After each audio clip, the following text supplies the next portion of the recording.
Je salue tous ceux qui nous regardent en ce moment. Je salue les hommes de notre assemblée ainsi que les femmes. Je salue les enfants et les jeunes.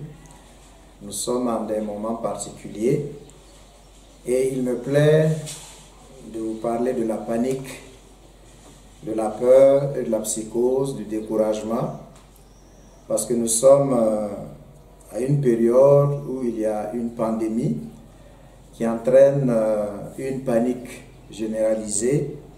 Et nous qui sommes chrétiens, comment devons-nous nous comporter en temps de psychose et de panique? L'histoire que je vais vous donner, c'est l'histoire d'un homme de Dieu.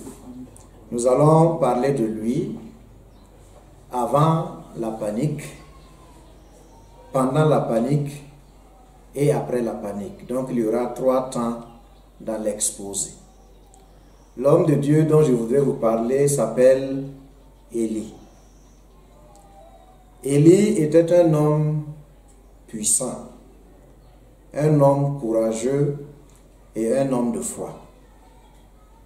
C'est un homme qui pendant 3 années a pu arrêter la pluie. Pendant 3 ans, il a prié et le ciel s'est tari.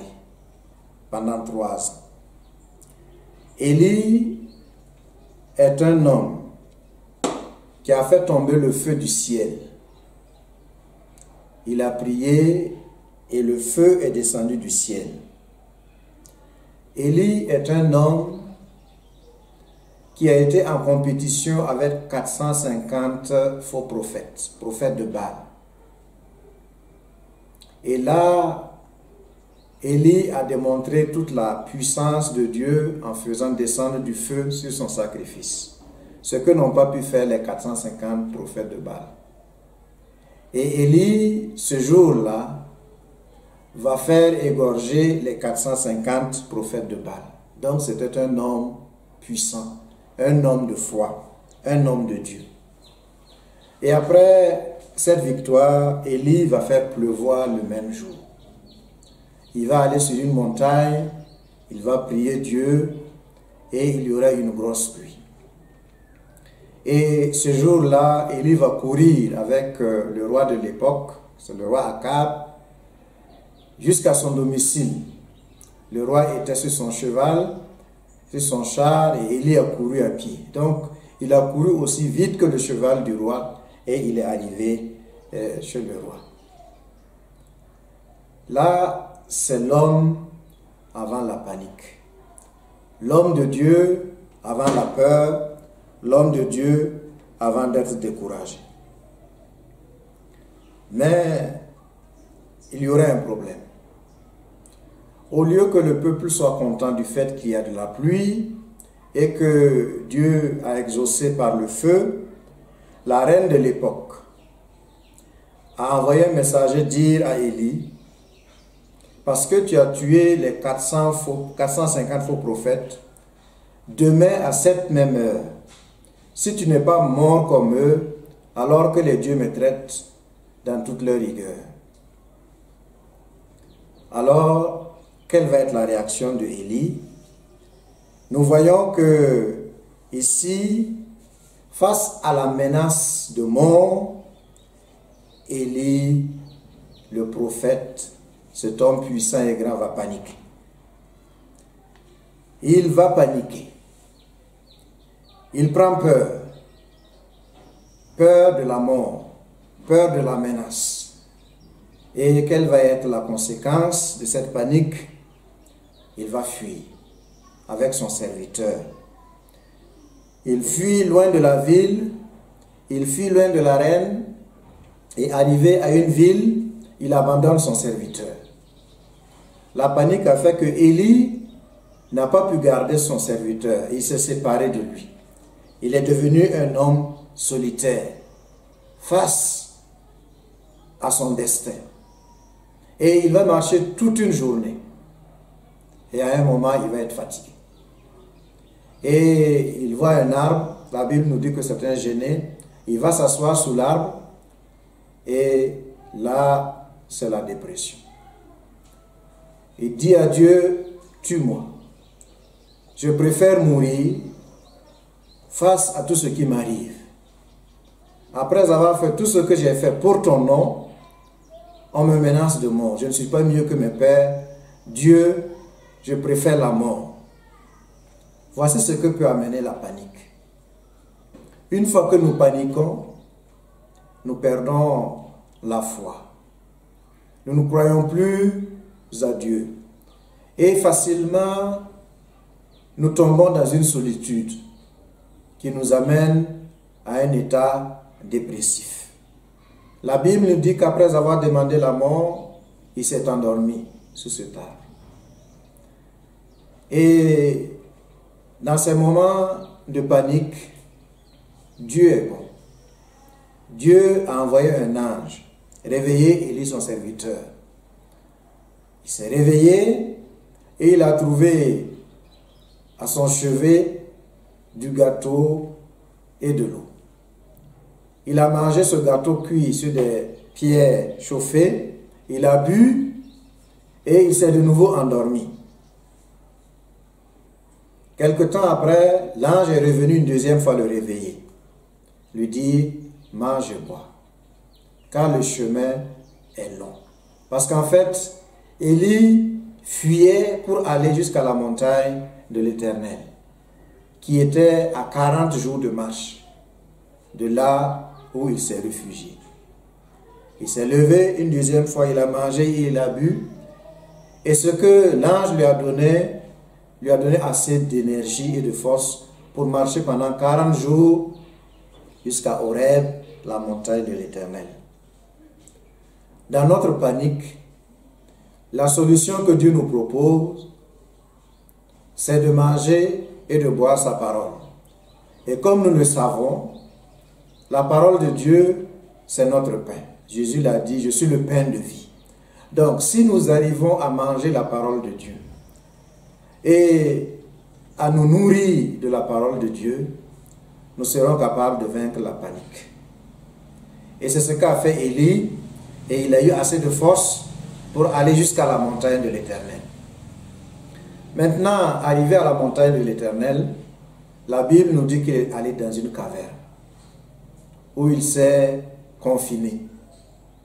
Il est resté dans la caverne et le matin, Dieu lui a dit, qu'est-ce que tu fais ici, Élie? Homme qui a fait pleuvoir, homme qui a fait descendre du feu du ciel, homme qui a pu tuer 450 faux prophètes. Qu'est-ce que tu fais là, dans ce confinement, dans cette grotte? Il dit, ah Dieu, j'en ai marre, je suis découragé, je préfère la mort parce que je suis le seul. Ils ont tué tous tes prophètes et moi seul, j'ai pu fuir. Maintenant, je ne suis pas mieux que mes pères, je veux la mort. Et Dieu de lui dire, Élie, tu n'es pas seul. Parce qu'il y a plus de 7500 personnes en Israël qui n'ont pas fléchi genoux devant les faux dieux. Donc, tu n'es pas seul. Pour dire aux chrétiens que dans ta difficulté, dans ta peur, dans ta panique, dans ton découragement, souvent tu penses que Dieu t'a abandonné, tu penses qu'il n'y a pas de solution, mais Dieu veut te dire, comme il a dit à Élie, tu n'es pas seul. Il y a 7500 qui sont dans la même situation que toi, mais qui n'ont pas fui, mais qui attendent le secours de l'Éternel. Dieu est avec nous et quels que soient les événements, restons tranquilles. Il est là. Maintenant, Dieu va dire à Élie, reste devant la caverne, je viendrai te parler. Et pendant que Élie est resté devant la caverne, Dieu va se manifester. Alors Dieu lui a dit, je vais venir te parler. Et quand il s'est mis devant la caverne, il y a eu un grand vent. Il semble un vent puissant qui pouvait même fendiller les rochers et les montagnes. Et Élie a attendu. Silence. Dieu n'était pas dans ce grand vent. Après le grand vent, la parole de Dieu nous dit qu'il est passé devant lui un tremblement de terre. La terre a tremblé et le prophète était devant la montagne. Et après le tremblement de terre, il s'est rendu compte que Dieu n'était pas dans le tremblement de terre. Ensuite, il y a eu du feu, un feu puissant et grand devant le prophète. Et le prophète a attendu et il n'a pas vu Dieu. Après le passage du feu, il nous est dit qu'il y a eu un murmure doux et léger. Un murmure doux et léger. Et quand il a entendu cette voix douce et légère, Élisée certainement connaissait cette voix. Alors il s'est levé, il s'est dressé et il est venu devant la caverne.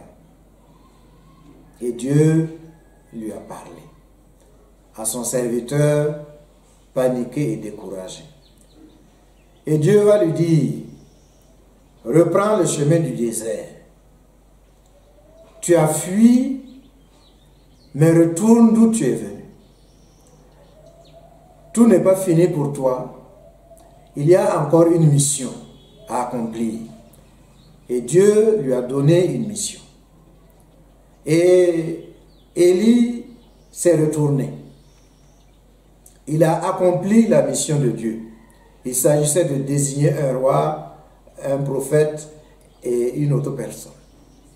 Après avoir accompli la mission de Dieu, Dieu va dire à Élie, tu m'as demandé la mort, mais tu ne vas pas mourir.